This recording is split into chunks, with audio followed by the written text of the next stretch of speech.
Hello investors, welcome to my channel.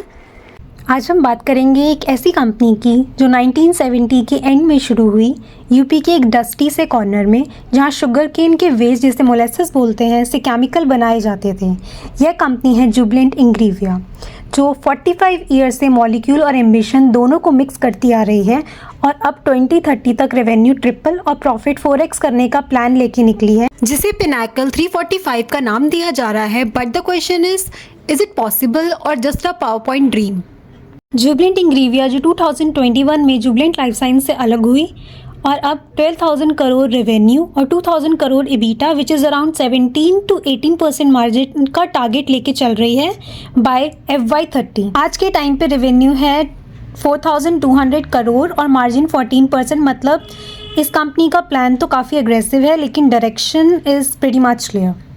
Talking about the history from where this started, so in 1979 Hari S भारतीय IIT Delhi के chemical engineering graduate, जो गजरौला में farmer से 100 एकड़ land के लिए बारगेन कर रहे हैं to fulfil his brother dream, जो कि थी एक कंपनी जिसका नाम था VAM ऑर्गेनिक, जो मोलेसेस से एसिटिक एनहाइड्रेट और विनाइल एसिटेट मोनोमर जैसे केमिकल बनाती थी। And with time this business get bigger और 2011 तक कंपनी pyridine केमिकल में फॉरवर्ड इंटीग्रेट कर चुकी थी एंड बायोपिरिडिन और उसके डेरिवेटिव्स की ग्लोबल लीडर बन गई थी। And then company splits into two parts. First one is Jubilant Pharmova, which is a pharmaceutical company for pharma and health care. Second one is Jubilant Ingrevia, that is purely chemical focused, and now Ingrevia has 3 major business unit. First one is speciality chemical, जिससे 43% revenue generate होता है। Second one is nutrition and health, जिससे 20% revenue generate होता है। And third one is chemical intermediate, जिससे 37% revenue generate होता है।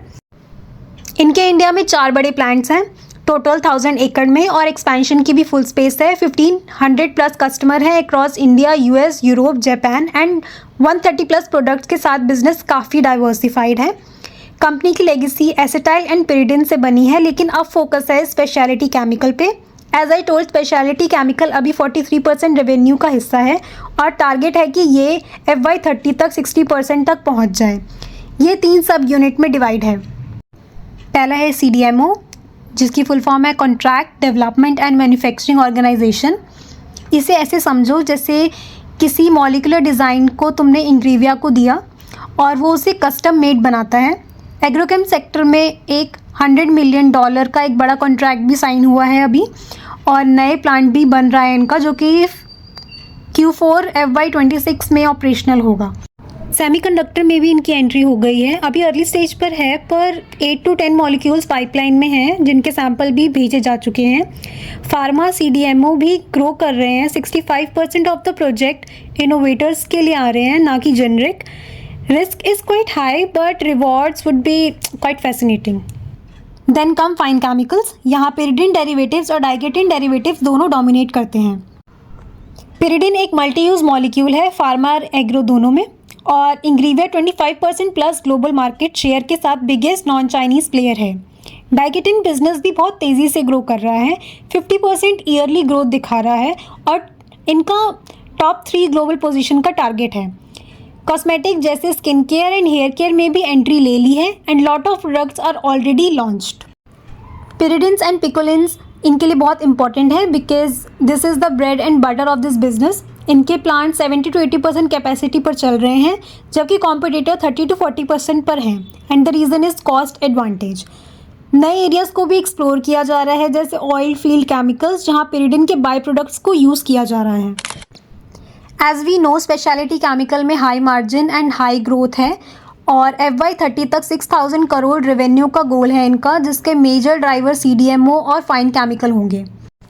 Now talking about nutrition and health solution, इस सेगमेंट से 20% रेवेन्यू जनरेट होता है। Company vitamin B3 that is niacinamide में ग्लोबल नंबर 2 है, और food and cosmetic grade plant के थ्रू नंबर 1 बनने का टारगेट है।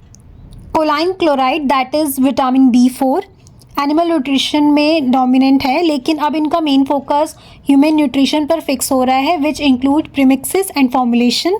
अभी भी टॉक बेस छोटा है, but according to their report FY30 तक 60% ऑफ रेवेन्यू ह्यूमन न्यूट्रिशन से आने का गोल है।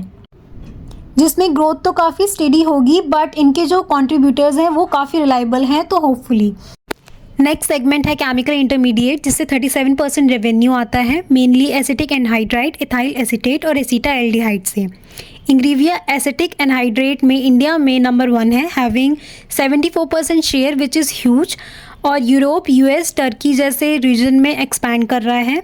लेकिन paracetamol and Agrochem slow down के चलते वॉल्यूम गिरा है एंड रेवेन्यू इफेक्ट हुए हैं। According to their plan for coming years, ये एग्जिस्टिंग एसेट का ज़्यादा यूटिलाइजेशन करेंगे और कॉस्ट कटिंग करेंगे। ग्रोथ यहाँ मॉडेस्ट रहेगी, प्रोजेक्शन इनकी 1.5x है फॉर FY30। कंपनी ने की एक्यूरेट मैनेजमेंट इनिशिएटिव लॉन्च किया, जिसमें 120 plus senior clients meeting, RFB pipeline और लीडरशिप को 50% बदला गया है पिछले 1.5 से 2 साल में। जुबिलेंट इंग्रीविया का मैन्युफैक्चरिंग नेटवर्क पूरे इंडिया में स्ट्रेटेजिकली स्प्रेड है। ये कंपनी का इंटीग्रेटेड मॉडल को सपोर्ट करता है, जो 3 मेजर सेगमेंट में काम करते हैं। सबसे पहला यूनिट गजरौला उत्तर प्रदेश में, that is the foundation of Jubilant integrated platform. ये इंडिया का सबसे बड़ा लाइफ साइंस केमिकल प्लांट में से एक है। They are backward and forward integrated. सबसे पहले इसका मतलब समझ लेते हैं। बैकवर्ड इंटीग्रेशन इज जब कोई कंपनी अपना काम शुरू से कंट्रोल करती है, जो चीज़ें पहले बाहर से खरीदनी पड़ती थी अब वो खुद बनाती है। जैसे कि जुबिलेंट शुगर केन मोलेसेस से इथेनॉल अब खुद बनाती है, लेकिन पहले वो बाहर से खरीदती थी। एंड नाउ फॉरवर्ड इंटीग्रेशन, मतलब जब कोई कंपनी रॉ मटेरियल तक नहीं रुकती, उससे आगे हाई वैल्यू प्रोडक्ट को बनाती है और उसे बेचती है। एग्जाम्पल, जुबिलेंट इथेनॉल और एसिटिक एसिड से आगे अब एसिटिक एनहाइड्राइड, पेरिडाइन एक्सेट्रा जैसे केमिकल भी बनाती है। ये एक कैप्टिव पावर प्लांट है with proper efferent treatment system. Second unit is in Bharuch, Gujarat. Speciality and performance chemical बनाए जाते हैं। फार्मा एंड एग्रो के ग्लोबल क्लाइंट्स के लिए काम होता है यहाँ पर। पोर्ट के पास होने की वजह से एक्सपोर्ट लॉजिस्टिक बहुत ही एफिशिएंट है। Third unit is in Nira, Maharashtra. Pyridine और उसके डेरिवेटिव्स का मेजर प्रोडक्शन सेंटर है। एग्रोकेमिकल इंटरमीडिएट्स और कस्टम मैन्युफैक्चरिंग भी यहाँ पर होती है। Fourth is Savli, Vadodara, that is in Gujarat. Nutrition ingredient जैसे कि विटामिन B3 और एनिमल फीड सप्लीमेंट पर फोकस है।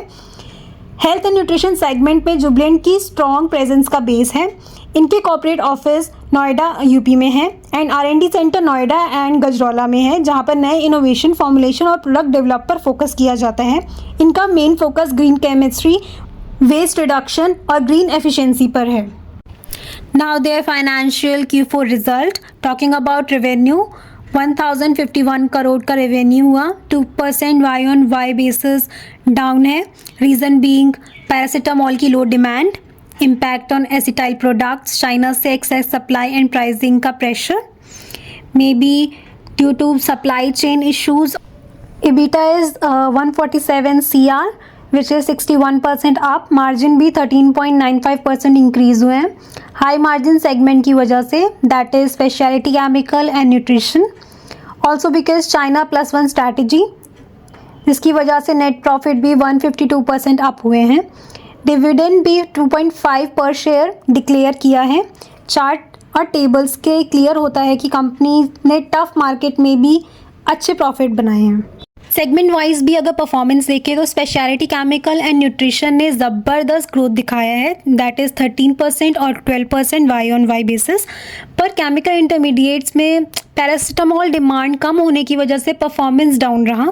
चार्ट से क्लियर होता है कि कौन सा सेगमेंट कितना कंट्रीब्यूट कर रहा है और कौन सा वीक है। Talking about key risk, so हर केमिकल रिएक्शन स्मूथ नहीं होता, so there will be always risk there.